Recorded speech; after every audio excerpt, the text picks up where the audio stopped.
Bonjour à toutes et à tous. Donc, dans cette vidéo, le but va être de voir l'explication de la formule P de A union B est égal à probabilité de A plus probabilité de B moins probabilité de A inter B. Donc, il faut savoir que cette formule-là ne fonctionne que dans le cas où il y a une intersection entre la probabilité de A et la probabilité de B. Pour travailler là-dessus, on va utiliser un univers qu'on connaît bien, celui du D à 6 faces. Donc, c'est un univers qui a 6 issues possibles, obtenir la face 1, 2, 3, 4, 5 ou 6.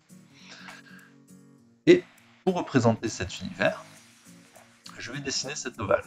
En probabilité, ces ovales, on appelle ça des patates. Donc à partir de maintenant, j'appellerai ça des patates. On va étudier le cas numéro 1. Et le cas numéro 1, en fait, c'est avec deux événements qui n'ont pas d'intersection. Donc l'événement A et que le dé tombe sur la face 1, il y a une issue possible, c'est donc un événement élémentaire. Et la probabilité d'obtenir l'événement A, elle est de 1 sur les 6 issues possibles. Pour représenter ça, dans mon schéma, je vais dessiner une patate qui contient l'événement 1. Concernant l'événement B, c'est que le dé tombe sur un nombre pair. Donc les issues possibles sont 2, 4 et 6. Donc il y a 3 chances sur 6 d'obtenir cet événement-là. Donc si on le réduit, ça va devenir 1 sur 2. Je dessine donc une patate qui contient mes 3 issues possibles. 6, 4 et 2. Donc on voit que là, il n'y a pas d'intersection. Mais non, il n'y a aucune issue en commun entre l'événement A et l'événement B. Donc, dans ce cas-là, P de A union B, pour rappel, ça veut dire que c'est la probabilité d'obtenir A et ou B, sera égale à la probabilité de A plus la probabilité de P. Donc on va voir ça avec les calculs, ce sera peut-être plus clair. Donc la probabilité de A, elle est de 1 sur 6, et la probabilité de B, elle est de 3 sur 6. Donc la probabilité d'obtenir A et ou B, elle est de 4 sur 6. Mais le schéma aurait pu déjà nous le dire. Regardons. D'obtenir A ou B, c'est d'obtenir 1, 6, 4 ou 2. Donc ça fait bien 4 issues possibles. Donc 4 issues sur 6. Si on réduit ça, on obtient 2 sur 3. Donc ça, c'était le premier cas, où il n'y avait pas d'intersection. Évidemment, le deuxième cas, vous vous en doutez, il y aura une intersection. Pour faire ça, on va changer légèrement l'événement A. Donc l'événement A, maintenant, c'est le dé tombe sur une face strictement supérieure à 3. Donc les issues possibles sont 4, 5 et 6. Donc la probabilité, c'est toujours 3 issues possibles sur les 6 de l'univers. Donc 3 sur 6, c'est 1 divisé par 2 si on réduit notre fraction. Donc pour représenter cet événement, je dessine une patate qui contient les issues 5, 4 et 6. L'événement B, lui,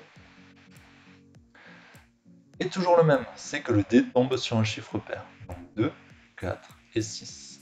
Si je le représente, ça sera une patate qui contient les issues 2, 4 et 6. Donc là, il y a une intersection. On peut observer que le 4 est une issue possible pour les deux événements, et le 6 aussi. Donc, la probabilité d'obtenir l'événement A et l'événement B, c'est que le dé tombe sur 4 ou 6. Donc, les issues possibles sont 4 et 6. Il y a 2 issues possibles sur 6 que contient l'univers. Et si on réduit ça, en fait, on va obtenir 1 sur 3. Et là, on va observer ce qui se passe en fait dans ce cas-là. Donc, on voit qu'il y a des issues en commun. Donc, on va les regrouper en même temps. Mais si on regroupe directement, et bien ces issues-là apparaissent 2 fois. Donc on a 2 6 et 2 4. Et ça va nous poser problème. Parce que si on fait la formule d'avant, qui est P de A union B est égal à P de A plus P de B, et ben je vais obtenir une probabilité de 1, 2, 3, 4, 5, 6. 6 sur 6. C'est-à-dire que la probabilité d'obtenir un 4, un 5, un 6 ou un 2, et bien finalement, ce sera une chance sur une. Donc ça arrivera tout le temps. Ce qui est totalement faux. On pourrait obtenir avec notre dé un 1 ou un 3. Donc là, il y a quelque chose qui nous dérange un petit peu. Pour obtenir la vraie solution, ce qu'il faudrait faire finalement, ça serait de barrer les chiffres qui sont en double. Et là, on obtiendrait quelque chose d'un peu plus cohérent.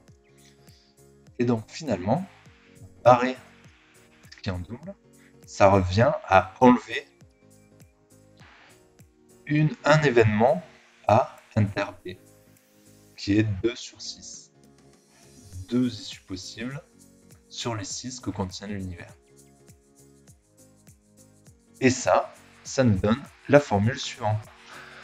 P de A union B est égal à P de A plus P de B, auquel on va enlever P de A inter B.